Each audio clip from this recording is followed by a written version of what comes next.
नमस्कार मित्रों। आज हिंदी साहित्य में सुनिए मरुधरा राजस्थान के सुप्रसिद्ध कथाकार विजयदान देथा उर्फ बिज्जी जी की लिखी हुई कहानी ठाकुर का भूत। मैं पहले भी आप लोगों को बता चुकी हूँ, विजयदान देथा जी राजस्थान की मिट्टी से जुड़े हुए लेखक हैं। उनकी लिखी कहानियाँ घर घर आज भी लोक कथाओं की तरह सुनाई जाती हैं। तो प्रस्तुत है उनकी कहानी ठाकुर का भूत। एक गांव का ठाकुर तो छोटा ही था, पर उसकी ठकुराई बड़ी थी। बड़े ठिकानों की देखा देखी उनके रहन सहन की होड़ करने से प्रजा की मुसीबत और बढ़ गई। बैठ बेगार, लगान और हिस्सा बहुत अधिक, लोगों का जीना मुहाल हो गया। पर पुरखों का गांव छोड़कर जाएं भी तो कहाँ, ना उतनी हिम्मत ही थी। ठाकुर अपने व्यसन पालता रहा और गांव वाले उसे चुपचाप झेलते रहे। पर मौत के आगे किसी की ठकुराई नहीं चलती। बहुत हाथ पांव मारे, पर उसे भरी जवानी में मौत की राह पकड़नी पड़ी। देह तो भस्म हो गई, पर उसके जीव ने उस ठिकाने की सीमा नहीं छोड़ी। ठाकुर का जीव केर, खेजड़ी, बड़, पीपल और बावड़ी बावड़ी भटकने लगा। पूरे हलके को पता चल गया कि ठाकुर भूत बनकर ठिकाने में ठौर ठौर दिखलाई पड़ता है। उस ठिकाने में 1000 मन के खलिहान का फकत एक किसान था, गांव चौधरी। पर ठिकानों के कारिंदों ने उसे कभी चैन से नहीं जीने दिया। घर के सब जन रात दिन काम करते थे, फिर भी गृहस्थी की गाड़ी बड़ी मुश्किल से चलती थी। पीढ़ियां माटी में रल मिल गईं, पर सर से कभी कर्ज नहीं उतरा। आखा तीज का सगुन मनाने के लिए गांव चौधरी कंधे पर कस्सी रखकर सूंड करने के लिए अपने खेतों की ओर रवाना हुआ। सर पर टोकरी में गलवाणी की कुल्हाड़ी, बाजरे की 5 रोटियां, ग्वार फली का साग और ठंडे पानी की बुगती। खेत की मेड़ तक पहुंचा ही था कि तीतर की तीखी आवाज़ सुनाई दी। सगुन तो बुरे हुए। ठिठक कर इधर उधर देखते हुए आगे बढ़ा। तीतर की आवाज़ फिर सुनाई नहीं दी। चौधरी को सामने वाली खिजड़ी के नीचे सफ़ेद झक कपड़ों में एक आदमी खड़ा दिखा। पास गया तब भी पहचाना नहीं। राम राम करके पूछा, कौन हो भाई? सफ़ेद कपड़े वाले ने कहा, चौधरी बहुत जल्दी अकड़ आ गई है रे। ये तो सपने में भी नहीं सोचा था कि तू गांव मालिक को इतनी जल्दी भूल जाएगा। अभी तो मरे हुए 3 पखवाड़े भी पूरे नहीं हुए। अरे ये तो ठाकुर का भूत। पर अब डरने से क्या होगा, हिम्मत जुटाकर बोला, अन्नदाता, शक तो मुझे भी हुआ था, फिर सोचा आप तो स्वर्ग में राज कर रहे होंगे। ये तो हम गंवार लोग भूत पलीत बनकर पेड़ पेड़ भटकते हैं। चौधरी की नरमाई से भूत का मिजाज कुछ ठंडा हुआ। कहने लगा, चौधरी जिया तब तक खूब राज किया, अब राज करने की बिल्कुल इच्छा नहीं। तू माने भले ही ना माने, पर सच्ची बात तो ये है कि अपने किसानों की भलाई के लिए मैंने स्वर्ग का राज भी कबूल नहीं किया। जब तक जिया तुम लोगों को बहुत दुख दिया, अब भूत बनकर तुम्हारे खेतों की रखवाली करूंगा, कुछ तो बोझ हल्का होगा। चौधरी टिटकारी देकर बोला, अन्नदाता, क्यों चींटियों को पसेरी से मारते हैं? मालिकों के आराम के लिए हमारा जन्म हुआ है। हम तो आपके हाथ पैर हैं, आप ही के लिए रात दिन पसीना बहाते हैं, इसमें भला दुख कैसा? ठाकुर का भूत मीठी आवाज़ में कहने लगा, नहीं रे चौधरी, वो ठकुराई दूसरी थी। मरकर अकल ठिकाने आ गई। थोड़े से जीने के लिए तुम लोगों पर कितना जुल्म किया। मरने पर एक मुट्ठी दाने भी साथ नहीं चले। ठिकाने के गढ़ को छोड़ना पड़ा।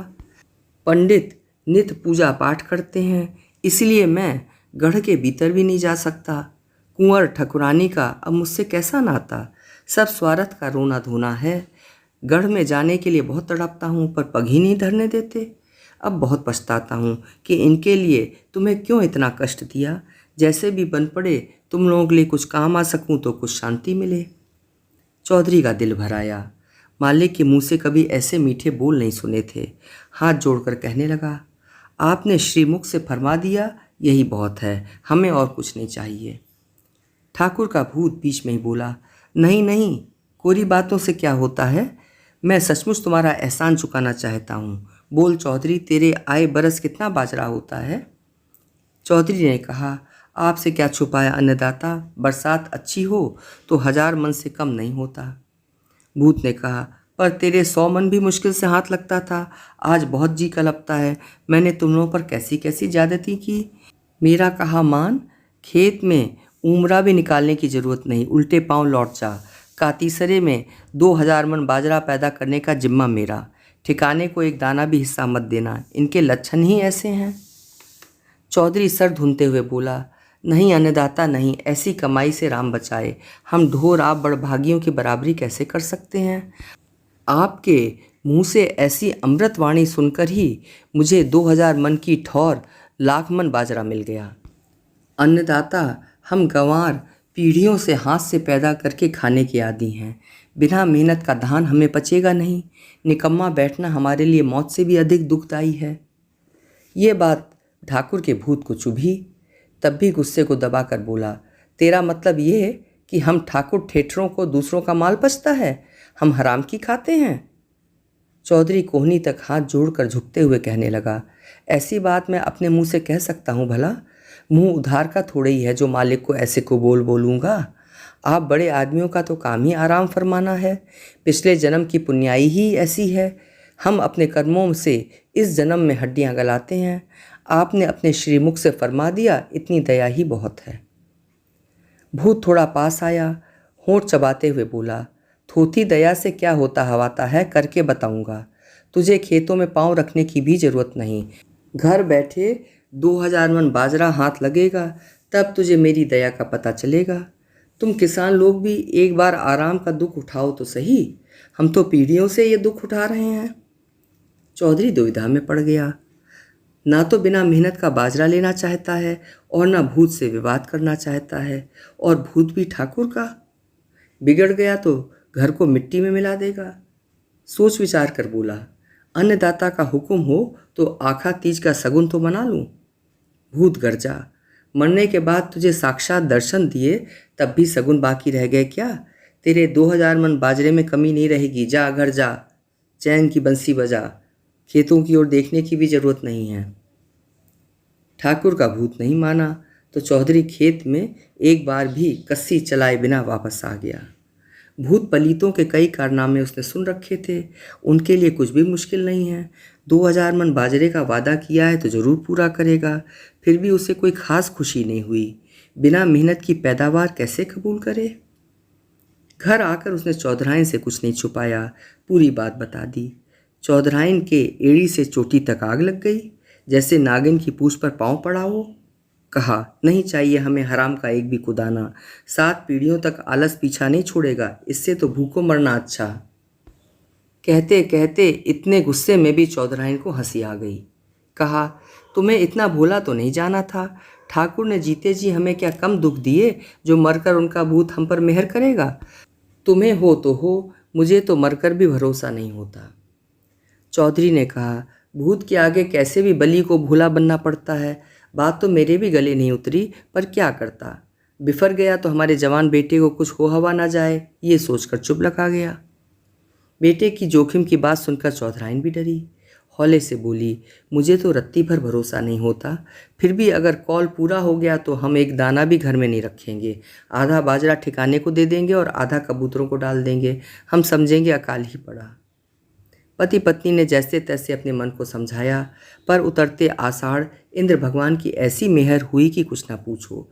पर नालों पानी बरसा, बादल मानो थमना भूल ही गए हों। जल ही जल, जल ही जल। पानी से भरे खेत काफ़ी दिनों तक जोतने लायक हुए। गांव के सारे किसान हल लिए अपने खेतों की ओर चले। गांव चौधरी से भी रहा नहीं गया। नागोरी बैल जोत कर रवाना हुआ। चलते चलते हालियों से कह गया कि बुलावा मिलते ही 8 हल जोत कर खेतों पर आ जाएं। ठाकुर का भूत उसी खेजड़े के नीचे खड़ा था। चौधरी के राम राम करते ही उसने तुरंत पूछा, इतना मना किया फिर भी हल जोत कर आ गया? मेरे कहे पर कदाच तुझे भरोसा नहीं हुआ?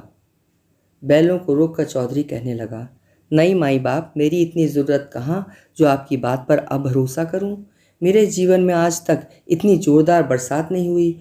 मैंने सोचा अपने मेहनत की खाएं वे दाने भी आज आप ही के दिए हुए हैं। सच कहूँ तो मैं आज तक कभी ठाला नहीं बैठा। बरसात होते ही काम करने के लिए मेरी नस नस टूटने लगी। टोटके के लिए ही सही, खेत में थोड़ी बहुत लकीरें खींचने देना जाता। भूत सर हिलाते हुए बोला, ना, इस बरस तो तुझे खेत में पाँव ही नहीं रखने दूंगा।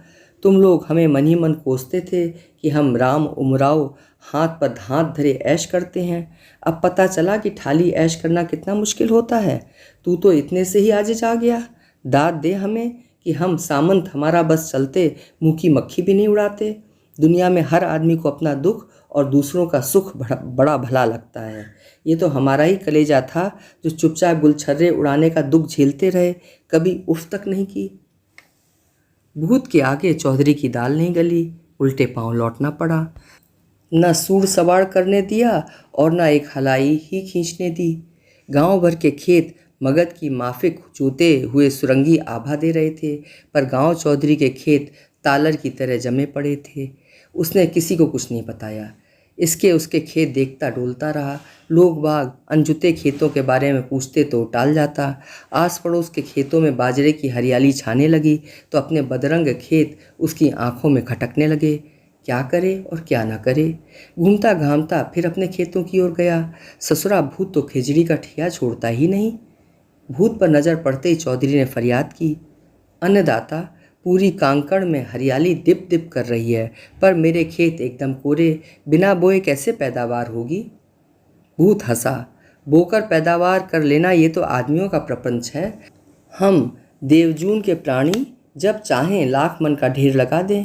क्या अकाल पड़े बिना या फसल में कोई रोग लगे बिना तुम्हें चैन नहीं पड़ता। मैंने इतना बरजा फिर भी तू अपनी आदत से बाज नहीं आया। चौधरी मरी हुई आवाज़ में बोला, हाड़ तोड़ मेहनत के बाद अगर दाना भी हाथ नहीं लगता तो हमारा मन अपने आप ही समझ जाता है, पर अनजुते खेत लावारिस की तरह पड़े रहें, ये बात तीर सी चुभती है। अन्नदाता, अब भी देर नहीं हुई है, मुझे जुताई करने दें। ठाली बैठे बैठे तो मैं पागल हो जाऊंगा। भूत डगडग हंसा। अब पता चला कि ठाली बैठने से मुश्किल काम दुनिया में कोई नहीं, पर तुम लोग हमें देखकर कुढ़ते थे, जलते थे। चौधरी, मेहनत से बड़ा सुख दुनिया में कोई नहीं है। चौधरी ने बहुत विनती की, पर भूत टस से मस नहीं हुआ। चौधरी को चाम तक नहीं निकालने दी। लोगों के बाजरे में बखत सर निराई हुई, जुताई हुई, बूटे बूटे पर बूंझी बंधी, बूटे बूटे ने छींके घेरे, गांठें फूटी, कलियां निकलीं। लह लह लहराता बाजरा जैसे धरती को अधर उठा लेगा। चौधरी अपना सफाचट खेत देखता तो उसके मन में होलिका दहक उठती। बार बार भूत के आगे हाथ जोड़ता, गिड़गिड़ाता, पर भूत ने करसण के नाम पर उसे एक उम्रा भी नहीं निकालने दिया। चौधरी ने नेहोरे किए तो दांत पीसकर बोला, मैं तुम लोगों की परख करना चाहता हूँ। अभी तो हराम की उपज हाथ भी नहीं लगी, उससे पहले ही तू हाय त्राय करने लगा। ये हंसी खेल नहीं है, वो तो हम ही लोगों की वज्र छाती थी जो पीढ़ियों तक दूसरों की मेहनत डकारते रहे और चूं तक नहीं की। चौधरी ने कहा, 1000 बार कान पकड़ता हूँ अन्नदाता, 1000 बार। सच थाली बैठने से तो जिंदा जलना अच्छा है। हम आप सामंतों से ज़्यादा सुखी हैं। धन्य हैं आप जिन्होंने ये दुख झेला। भूत ने कहा, तुम लोगों ने पीढ़ियों तक हमें ठाली बिठाकर और बेहिसाब मौज करवा कर सताया। हमें जाने कितना दुख दिया। एक बार तू भी तो ये दुख उठा। तुझे तो अभी से छठी का दूध याद आ गया। रोज़ मना करता हूँ, फिर भी आए बिना चैन नहीं पड़ता तुझे। चौधरी तो जबर फंसा। खेतों पर आता है तो ठाकुर के भूत के आगे बस नहीं चलता, और घर पर रहता है तो चैन नहीं पड़ता। उसके जीते जी खेत कोरे रह गए। लोगों के खेतों में अरगते जैसे सिट्टियाँ झूमने लगीं। ऊंट सवार तक नजर न आए, और गांव चौधरी के खेत गंजे के सर की तरह सफाचट। लोग बाग चौधरी की हंसी उड़ाने लगे। चौधरी को अपने खेतों का चक्कर लगाए बिना कल नहीं पड़ती थी। हर बार भूत आगे तैयार। चौधरी उसके पैरों में पगड़ी रखकर कहने लगा, अब के खेती करता तो इन्हीं खेतों में 2500 मन बाजरा होता। 50 वर्षों से ऐसी फसल नहीं हुई। बाजरा तो जैसे पाताल फोड़ कर निकला हो। लोगों के खेतों में ऐसी घनी फसल खड़ी है कि भाला भी पार ना हो। मुझे समझ नहीं पड़ता कि सूखे सनक खेतों में पैदावार कैसे होगी। अब भी आप तो जो चाहें लीला हो सकती है। औरों से भी बढ़कर मेरे खेतों में बाजरा लहलाने की मेहर करें। अब तो खलिहान तक मेहनत कर सकता हूँ। कुछ तो काम करने दें। मुझे ना तो भूख लगती है ना नींद आती है। भूत ने कहा, नहीं, इस बार तो सीधे भकारियाँ भरने दे। तू मेरा चमत्कार देख तो सही। चौधरी ने फिर उसके पैरों में पगड़ी रखी। सरकार, अगर चमत्कार ही दिखाना है तो खेतों में दिखाएं। अभी भी कटाई के बाद ओलिया, पंचोला, झूला, ओगा, खूंटाई और गाइटे तक काफ़ी काम बाकी है। कुछ तो मेहनत की आदत पूरी करूं। बिना पसीने की कमाई हमारे लिए जहर है। 2 नहीं 1000 मन ही सही, पर काम नहीं करने से मुझे छाती पर पहाड़ जैसा लगता है। भूत अपने हट पर अड़ा रहा और चौधरी काम के लिए कसमसाता रहा। भूत ने कहा, तू कहे तो 2 के बदले 4000 मन बाजरा दे दूंगा, पर काम का तो नाम ही मत ले। तू समझना चौमासे चौमासे बीमारी ही रहा। चौधरी गुद्दी खुजाते हुए बोला, एकदम भला चंगा बीमार होने की बातें कैसे सोचूं। अनमना चौधरी पांव घिसटते हुए घर पहुंचा। किसी चीज़ में जी नहीं लगता। चौधराइन ने उसका मन बहलाने के लिए कहा, ठाकुर का भूत क्या लोगों के खलियान से बाजरा चुराकर अपना कौल पूरा करेगा। चमत्कार दिखाना है तो फिर देर क्यों, उन्हें पैदा तो करना ही नहीं पड़ता। चौधरी का मन बहलता नहीं देखकर वो आगे कहने लगी, तुम अपना जी छोटा मत करो। तुम्हारी इच्छा नहीं होगी तो मैं इस बाजरे का दाना भी चूल्हे पर नहीं चढ़ाऊंगी। कबूतरों को डालना कबूल, पर तुम्हारी मर्जी के बिना कोई काम नहीं करूंगी। चौधरी को ये बात भाले की नोक की तरह चुभ रही थी कि इस बरस इंदर बाबा की ऐसी मेहर हुई और उसके खेत गनगौर के मैदान की तरह कोरे पड़े हैं। आज उसके खेतों में छिवरियों का पहाड़ लग जाता, हंस चुगे जैसा बाजरा पैदा होता। चौधराइन ने खूब अच्छी अच्छी बातें की, हंसी दिल लगी की, पर चौधरी का मन नहीं लगा। अगले दिन वो फिर विक्षिप्त सा खेतों पर गया। ठाकुर का भूत मुस्कुरा कर सामने आया। पूछा, चौधरी आज बहुत उदास लग रहा है रे, क्या बात है।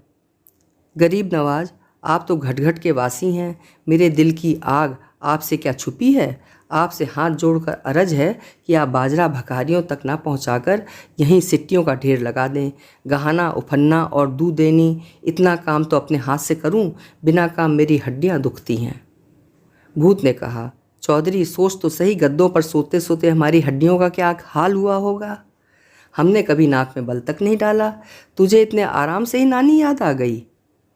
चौधरी ने कहा, हुक्म, आप बड़े लोगों की बात और है, मैं तो मरकर ही काम करना चाहता हूँ। जीऊँगा तब तक आपका गुण मानूंगा, धूप बत्ती करूँगा, मुझे कुछ ना कुछ काम करने का आदेश फरमाएं।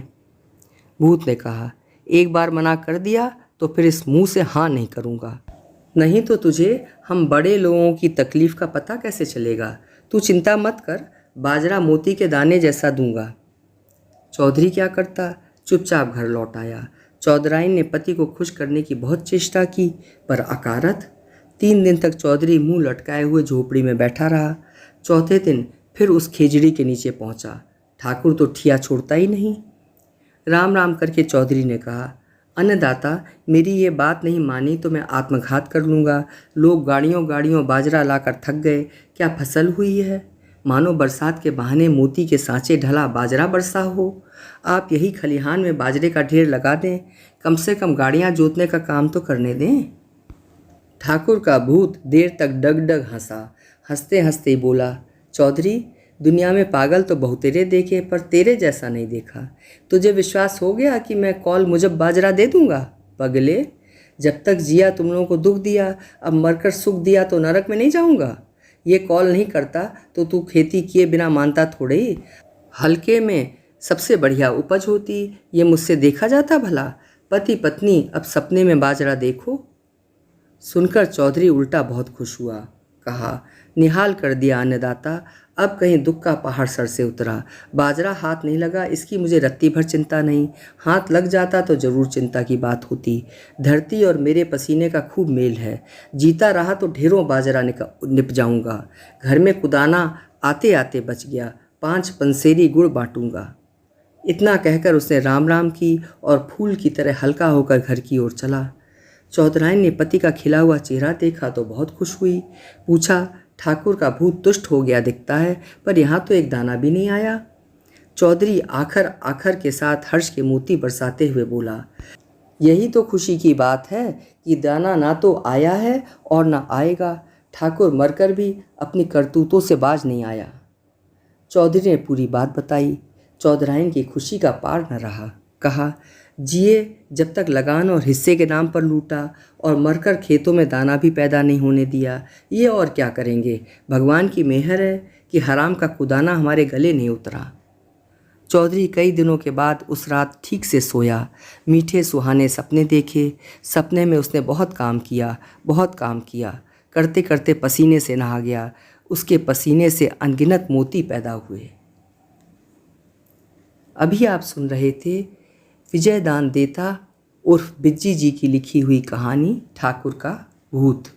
आशा करती हूँ कहानी आपको पसंद आई होगी। फिर मिलेंगे। आपका समय शुभ हो, मंगलमय हो।